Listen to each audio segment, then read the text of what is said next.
sa Diyos Ama yan. Ang isang tao na nagsasabi ng mga kasinungalingan. Ngunit, kaya makinig kayo sa ating programang The Visionary. Dahil ako si Mr. Jerry Galawin Tumala, magsasabing, pag-usapan natin ang katotohanan dahil ang katotohanan ang magpalaya natin. Mag-isgot at kamaturan, kaya ang kamaturan ang magpalaya natin. Magkaroon muna tayo ng ratings sa mga kaibigan bago tayo magpatuloy sa ating programa, The Visionary. Igit natin yung pinakamabait nating kaibigan, Russell Quezon, Enrique Bilaos. Ito po si Enrique Bilaos, mga kaibigan. Binigyan po ako ng protection, isang healing oil. Walang bayad po, ibinigay lang po sa akin dahil nakita po niya sa akin na parang may aura ako na pinapaligiran daw ako ng kadiliman. Mayroon daw na hindi sa akin, mayroon daw mga planong hindi maganda sa akin. Kaya ako po yung nagpapasalamat kay Enrique Balios, nasa Kamahanglo, Barangay Timbong, Secure. At saka si Jennifer Quezon, Grace Bautista, Elmer Quezon Ates, advance happy birthday Elmer Quezon Ates, nasa Secure Poblacion. At saka si Ricky Alvarico, uban sa kanyang minamahal, ang kanyang tunay na pag-ibig, si Jennifer Kenyo, mga kaibigan. At ibigay ko rin si Nonoy Tumala, Dahong Laya. Puntahan po natin ang kanyang vlog na si Nonoy Tumala, Dahong Laya, The Survivor. At saka si Ate Beleng, si Rissy J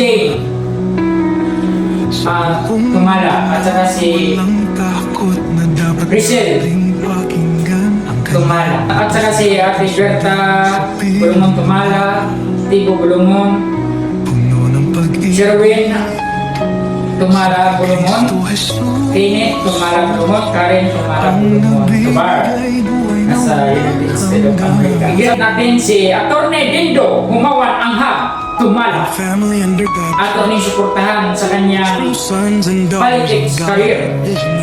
Pinakabuutan, ang kanyang ama, ang kanyang papa ay mabait din, at yung anak din naging mabait din.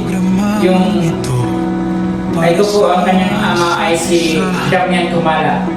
Plus talaga kami ng unang panahon na sa Kansayan siya nakatira noon. Ngayon nasa kapitbahay lang sa barangay sa Kansayan.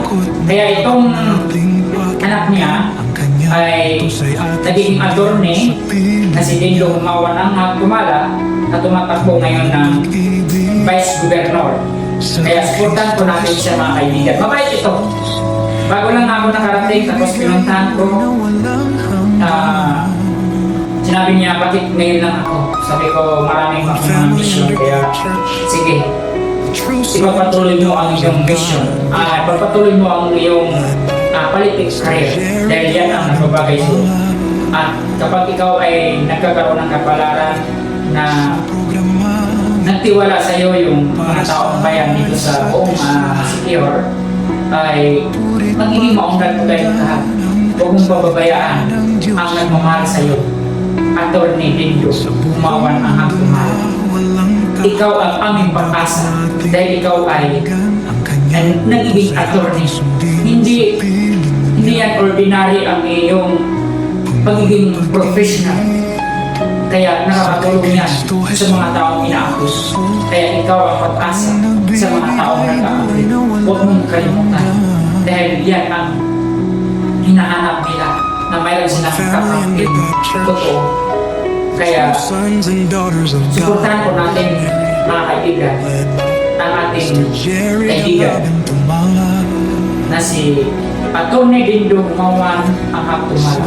Huwag niyong kalimutan, Tumala Anghab Humawan Anghab Tumala, pagka Vice Governor. in number 1, GGT. Good luck. Mga kaibigan, pagpatuloy po natin ang ating programang The Visionary. Ang chismis ba ay verbal o salita na kinakalat sa mga kakilala? Yan ay tinatawag na slander. Kung ano mang sinungaling, kung walang katotohanan na paninira na ipinahayag mula sa salita o kilos na nakakasira sa isang tao. Ito ay pinaparusahan ng kulong at isang krimen under Article 358 ng Revised Penal Code na ang penalty ay pwedeng hanggang 6 years na pagkakulong. Kaya mag-ingat kayo mga chismosa at mga chismoso na walang katotohanan. Naninira lang kayo ng kapwa. Naninira kayo ng dignity, reputasyon ng bawat tao ay sinisira ninyo. Mayroon na kayong kalalagyan yan. Kaya mga kaibigan, katropa, kapuso, kawan, pamilyanergan, ang mga taong nagbibigay ng tinik sa ating buhay na walang katotohanan. Naghanap buhay tayo ng maayos, naghanap buhay kayo ng maayos, naghanap buhay sila ng maayos, bibigyan na natin justisya. Kayong mga chismoso at mga chismosa na walang ginagawang tama, puro kamalian. Kung kayo ay naghahanap ng justice, sa ngayon pa lang, I give you the true justice. Kaya, protektahan na ninyo ang inyong sarili. Balik na kayo sa Panginoon. Huwag ninyong patirahin ang espiritu ng chismoso at ng espiritu ng chismoso. Mag-ingat kayo dahil meron na kayong kalalagyan yan. Dahil ang kaharian ng Diyos ay maghahari na sa bawat puso ng mga tao. Dahil ang paghatid ng magandang balita nasa tamang oras na. Kaya dapat na tayong magbabago. Dahil kung hindi tayo magbabago mga kaibigan, katropa, kapuso, kawan, family, and regard church, yari na tayo. Kung hindi ang tao ang maniningil sa atin, ang Diyos mismo ang maniningil sa atin. Delikado pag ang Diyos magparusa sa atin. Dahil pag isang salita lang ng Diyos na magparusa sa atin, delikado po tayo mga kaibigan. Just imagine, basahin natin sa banal na kasulatan, Santiago 3 verse 6. Ang dila tulad ng apoy, napakaraming kasamaan ang namumula sa ating dila at ito ay nagpaparumi sa buong pagkatao natin. Katulad ito ng apoy nang galing sa imperno at sumisira sa ating buong pagkatao. Nakasisira sa ating buhay. Santiago 3 verse 8. Ang masamang dila ay walang itong tigil sa kasamaan at puno ng lason na nakakamatay. Just imagine mga kaibigan, ang mga chismosa o mga chismoso, nakakamatay sila. Kaya kung ikaw nagiging biktima sa mga chismoso at mga chismosa, panahon na para gisingin sila kaysa ang Panginoon na ang gigising sa kanila. Kaya mga kaibigan, bakit kaya may mga taong ganito? Just imagine, ang Satanas nagpapanggap na siya ay isang anghel ng liwanag para madaya po tayo mga kaibigan. Kaya mayroon po tayong parusa sa mga taong nagbibigay ng paghatid ng balita na nakakasira ng ating dignity, nakakasira ng ating reputasyon, nakakasira ng ating karakter. Kaya na-destroy ang ating mga pangarap, na-destroy ang ating kaisipan, na-destroy ang ating buong pagkatao. alalahanin natin mga kaibigan, katropa, kapuso, kawan, family under God, makinig ang lahat. 1 Corinthians 3:16 to 17. Surely you know that you are God's temple and that God's Spirit lives in you. God will destroy anyone who destroys God's temple, for God's temple is holy. You yourself are God's temple. Just imagine mga kaibigan, katropa, kapuso, kawan, pamilya under God Church, kung tayo'y i-destroy ng mga kaaway, i-destroy din sila ng Diyos. Kaya mismo sa ating sarili, huwag nating sirain ang ating sarili. Katulad ng pag-iinom ng paglalasing. Hanggang pag ikaw ay nalalasing, nagiging kaaway ka ng mga tao, nagiging kaaway ka ng parents mo, nagiging kaaway ka ng iyong kapatid, nagiging kaaway ka ng kapwa dahil nakapagsalita ka ng hindi maganda. Dahil ikaw ay lasing, wala nang kontrol ang iyong sarili. Dahil na-poison ng iyong isip dahil sa alak.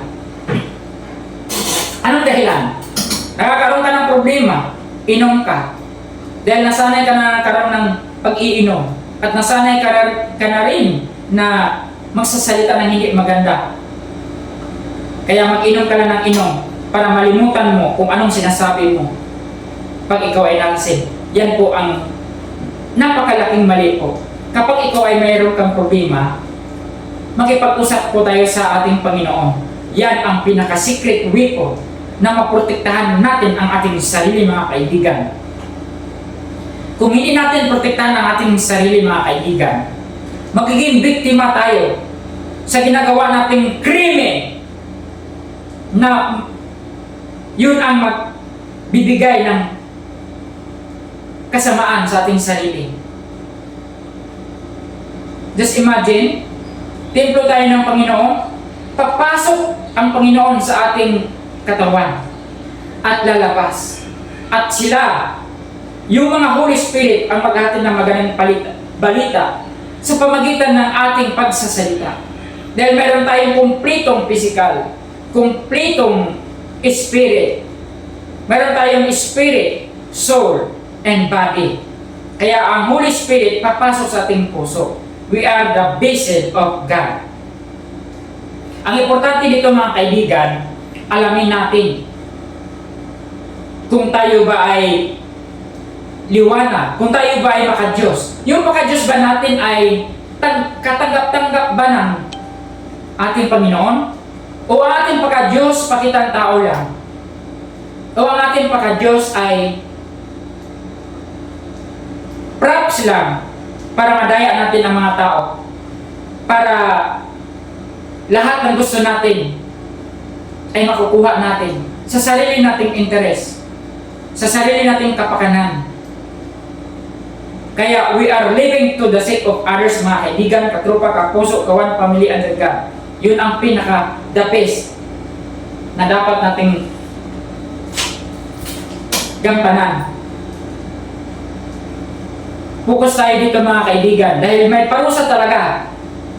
May parusa talaga yung mga chismoso o chismosa. Kung ikaw ay nagiging biktima, pwede natin yan bibigyan ng justice, bibigyan ng hustisya. Kasi kawawa tayo eh. Nagiging tinik niyan. Kapag hindi natin tanggalin ang isang tinik, hahayaan natin yung tinik na maraming tinik na sa ating katawan, mahihirapan na tayong magtanggal nito dahil sa dami-dami. Kaya isang tinik pa lang, bibigyan na natin ng leksyon para hindi siya lumalala. Kung hayaan natin, kawawa tayo, puro tinik na lang ating katawan at hindi na ito maagapan. Okay? Basahin po natin, ang chismis ba ay verbal o salita na nagkakalat sa mga kakilala? Yan po ang tawag sa mga chismoso at chismosa na nagbibigay ng balita na hindi katotohanan, na walang katotohanan at nagtulak ng kasalanan na hindi niya ginagawa. Yan po ay tinatawag na slander.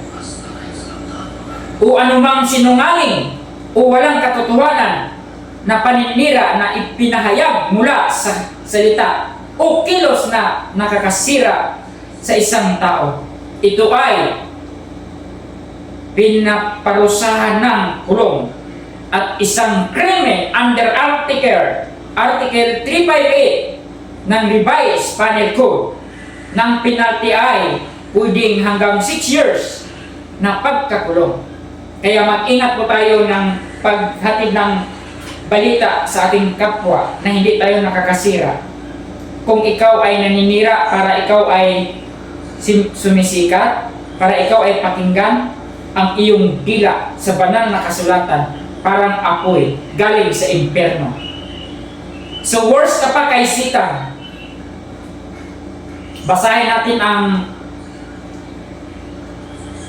Kawikaan 15 verse 28. Ang taong matuwid ay pinag-iisipan muna ang sasabihin. Ngunit ang taong masama ay basta na lang nagsasalita ng hindi maganda sa kapwa. Kawikaan 15 verse 28. Santiago 3 verse 6. Ang dila tulad ng apoy, napakaraming kasamaan ang magmula sa ating dila at ito ay nagpaparumi sa buong pagkatao natin. Katulad ito ng apoy na nanggaling sa impyerno at sumisira sa buong buhay natin, mga kaibigan.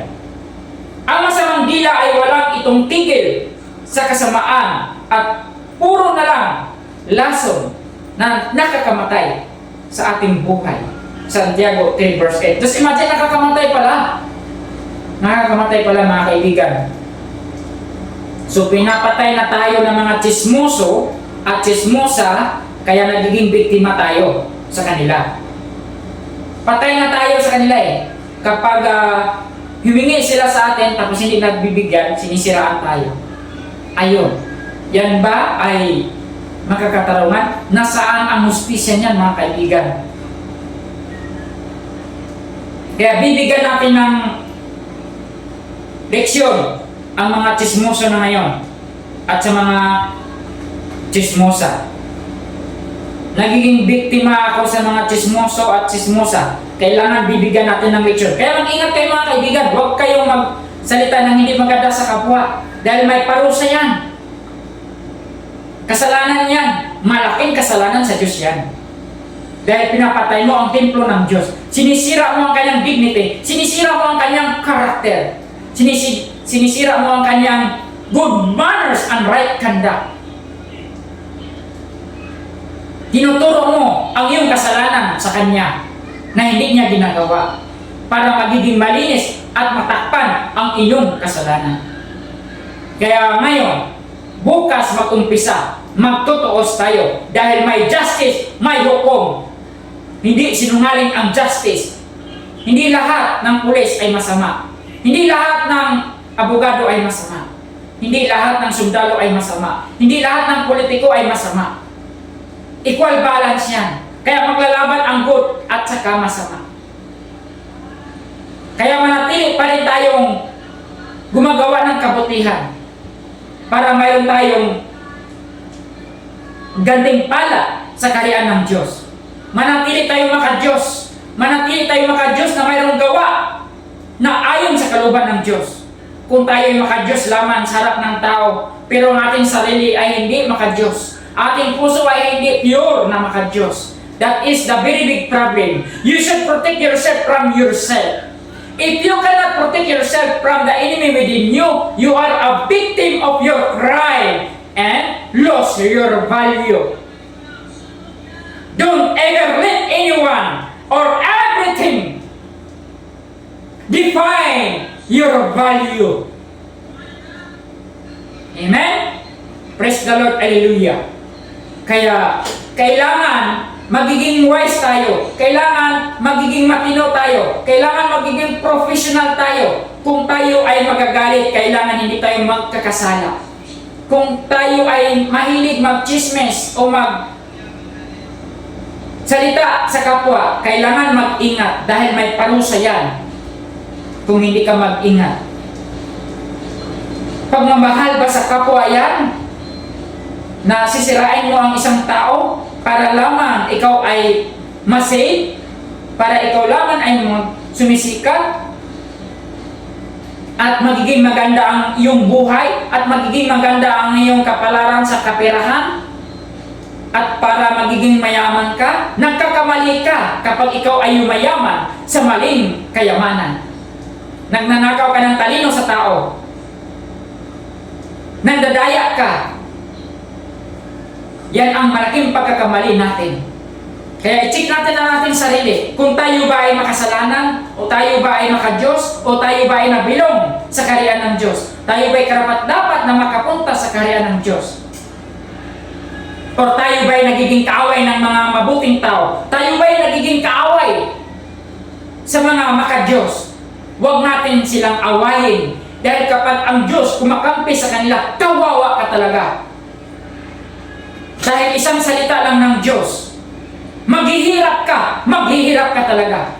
Lahat ng nagchismis, lahat ng nagiging victim sa business, sa chismis, business na tuloy. Kaya mga kaibigan, mag-ingat po tayo. Ako sa sarili ko, nag-iingat po ako mga kaibigan. Nagsasalita lang ako sa tamang paraan. Ito po ay latigo para magising po tayo lahat. Hindi lang kayo ang sinasabihan ko. Sila din. Tayo din. Ako mismo. Nag-iingat din sa sarili. Kaya nagkakaroon din ako ng latigo nitong sinasabi nito. Dahil lahat tayo ay nagkakamali. Pero kailangan yung pagkakamali natin, dapat, kung alam natin na nagkamali tayo, dapat hindi natin ulitin. Kung uulitin po natin mga kaibigan, worse na tayo kay Satan. Alam natin yung mali. Pero ang ginagawa pa rin natin yung mali. Paano ka maliligtas dyan? Walang kaligtasan yan eh. Halimbawa, sinasabi sa banal na kasulatan, huwag ka mag-inom, huwag ka maglalasing, dahil hindi bagay sa'yo. Kapag ikaw ay maglalasing kasi, mangbubog ka ng asawa. Magsasalita ka ng hindi maganda. Pero kapag ikaw ay hindi naglasing, napakabait. Kaya kung ikaw ay ang iyong kahinaan na nagbibigay ng kasalanan, bakit hindi mo i-stop? I-cut natin yan mga kaibigan.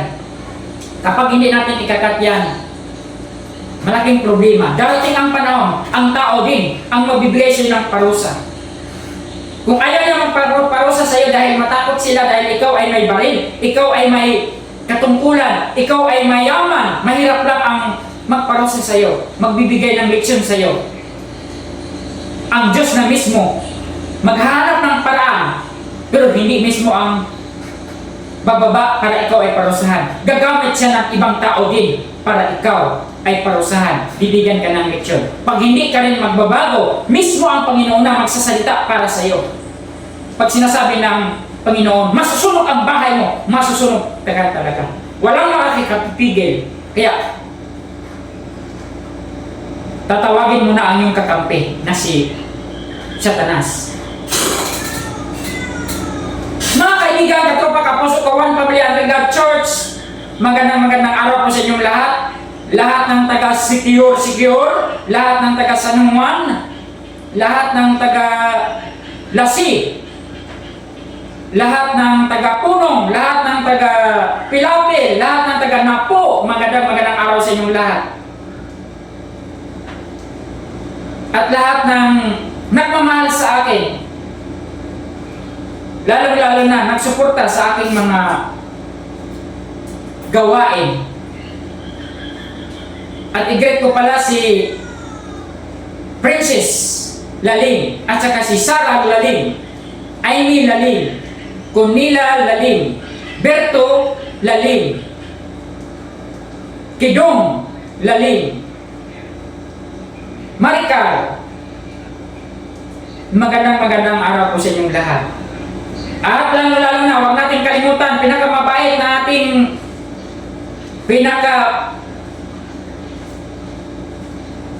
pinakamabait na kaibigan natin, Attorney Dindo Kumawan Anghag Tumala.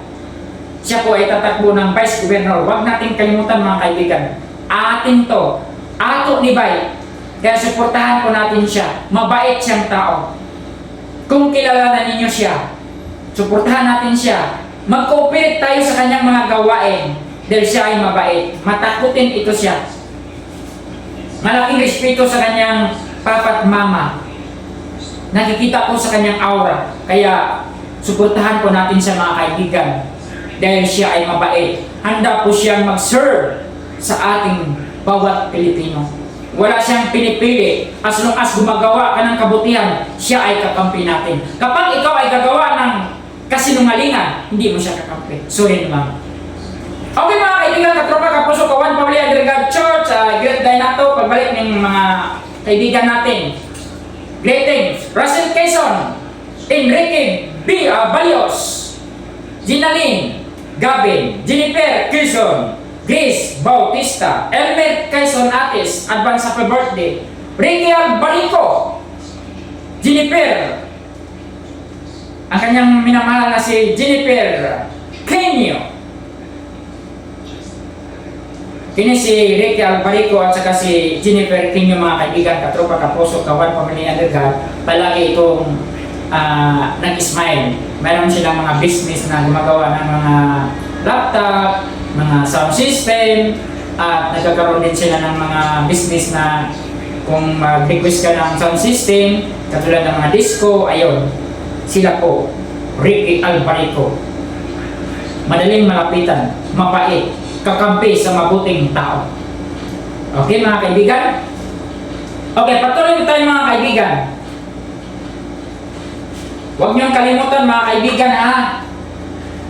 Kaya mag-ingat po tayo mga kaibigan. Huwag tayong mang-aapi sa kapwa kasi may paglalagan tayo yan. Mag-ingat po tayo.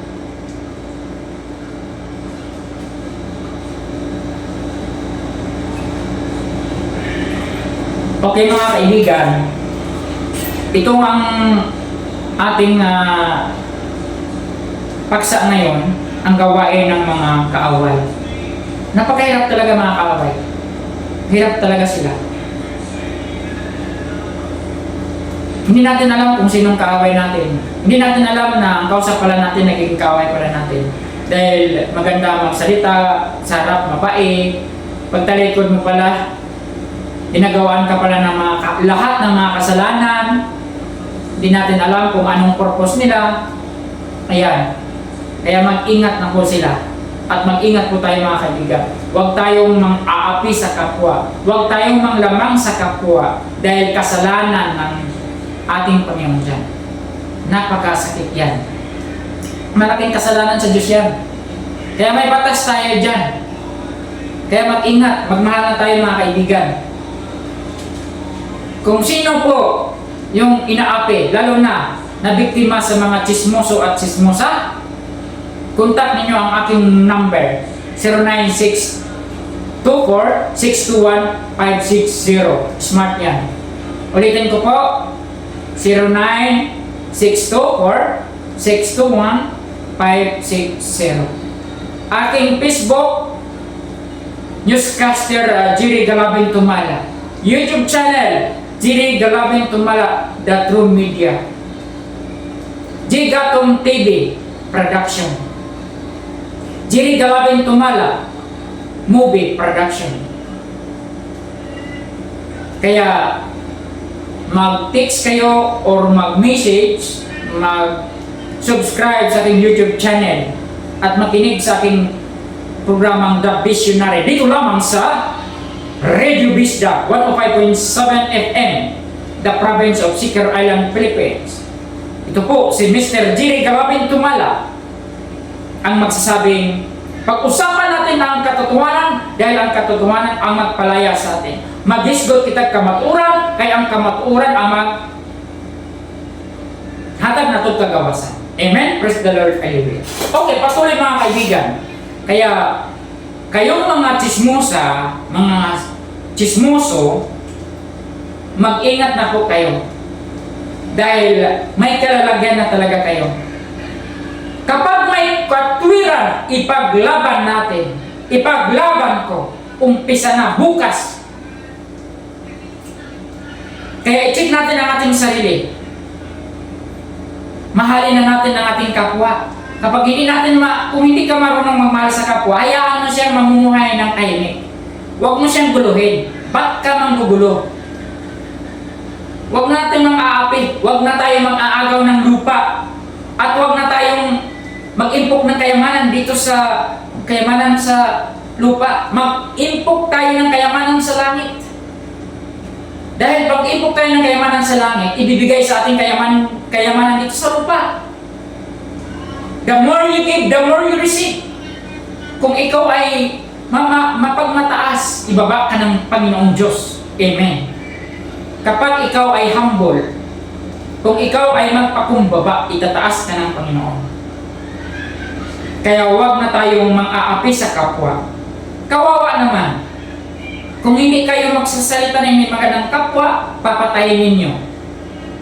Nakita natin sa social media, may isang estudyante, binugbog.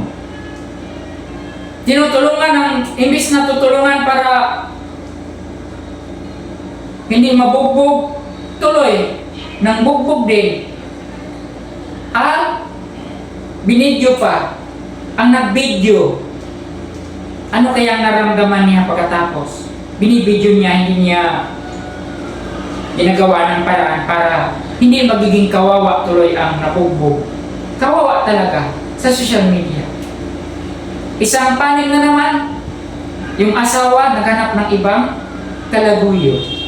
Hindi pa umamin, may video pa. Yung talagang kasinungalingan, yung mga sinungaling talaga, gumagawa ng paraan. Naabutan na, nagsisinungaling pa. May video na, hindi pa nag-amin. Instead na maghingi ng suri para hindi magagalit yung nabiktima, ay lalong nagagalit, lalong sumasakit ang kanyang dibdib, sumasakit ang kanyang puso. May isa pa doon, isang buwan pa lang, nirape pa. Matinong tao ba yan? Templo ng Diyos yan. Templo ka rin ng Diyos. Kaya kapag wala tayong, kung hindi tayo maka-Diyos, kung wala tayong pakikinig sa magandang balita, wala tayong pagbabasa sa magandang balita, wala tayong pakikinig sa magandang balita, naku po, ano ang nangyari sa ating kaisipan? Puro na lang mga passion, puro na lang mga false movie, puro na mga kaibigan natin na mga masasama. Kaya mas ingat po tayo mga kaibigan. Kaya mga kaibigan, basahin natin ulit ang gawain ng mga kaaway. Chismoso o chismosa. Nagiging biktima po tayo. Kapag kayo ay nagiging biktima, oras na para sisingilin natin sila. Bibigyan na natin sila ng leksyon. Ang chismis ba ay verbal o salita na kinakalat sa mga kakilala? Yan po ay tinatawag na slander. O anumang sinungaling o walang katotohanan na paninira na ipinahayag mula sa salita o kilos na nakakasira sa isang tao. Ito ay pinaparusahan ng kulong at isang krimen under Article 358 ng Revised Penal Code na ang penalty ay pwedeng hanggang 6 years na pagkakulong. Paano kung may resulta ang iyong pagsasalita na hindi at walang katotohanan? Mas higit pa doon. Kaya magbibilang tayo ng kasalanan.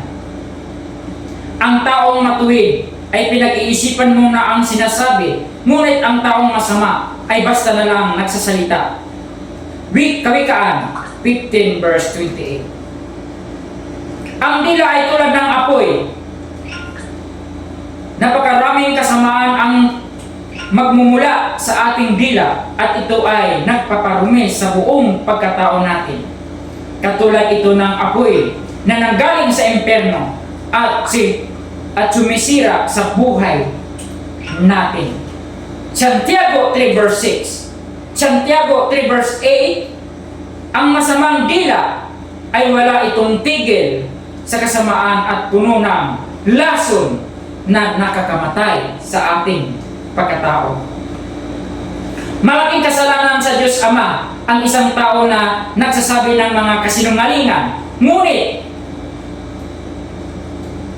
nalulugod ang Diyos sa isang tao na nagsasabi ng katotohanan. Kawikaan 12 verse 22. Bakit may mga taong ganito? At hindi katakataka, mga kaibigan, katropa, kapuso, kawan, pamilya, under God Church. Sapagkat si Satanas man ay nagpapanggap ng isang anghel na liwanag. 2 Corinthians 11 verse 14. Kaya ngayon mga kaibigan, katropa, kapuso, kawan, pamilya, under God Church, check natin ang ating sarili kung ikaw ay nabilong sa kaharian ng Diablo, kung tayo ba ay nabilong sa kaharian ng Diyos. Wala naman tayong oras mga kaibigan, katropa, kapuso, kawan, pamilya, under God Church. Si Jerry Galapin Tumala magsasabing, pag-usapan natin ang katotohanan dahil ang katotohanan ang magpalaya sa atin. Magahisgot at kamaturan, kaya ang kamaturan may makahatag ng kanatog kagawasan. Sa ngalan ng ating station manager, Donald Dayo, ang ating production manager, pinakamabait, Blas Libato. Wala naman tayong oras, magandang hapon po sa inyong lahat. Ating programang The Visionary, dito lamang sa Radio Vista 105.7 FM, the province of Secure Island, Philippines. Maraming salamat. Bye-bye.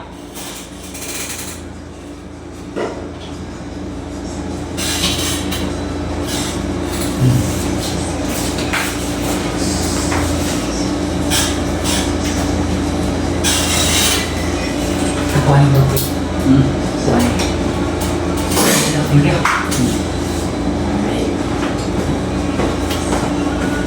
Kita saja. Kita saja. Ay, gwapo yan. Blast manager, oh. Ay, ating production manager, Blas Libaton. Marapok si Rudy Fernandez, bo. Bye-bye.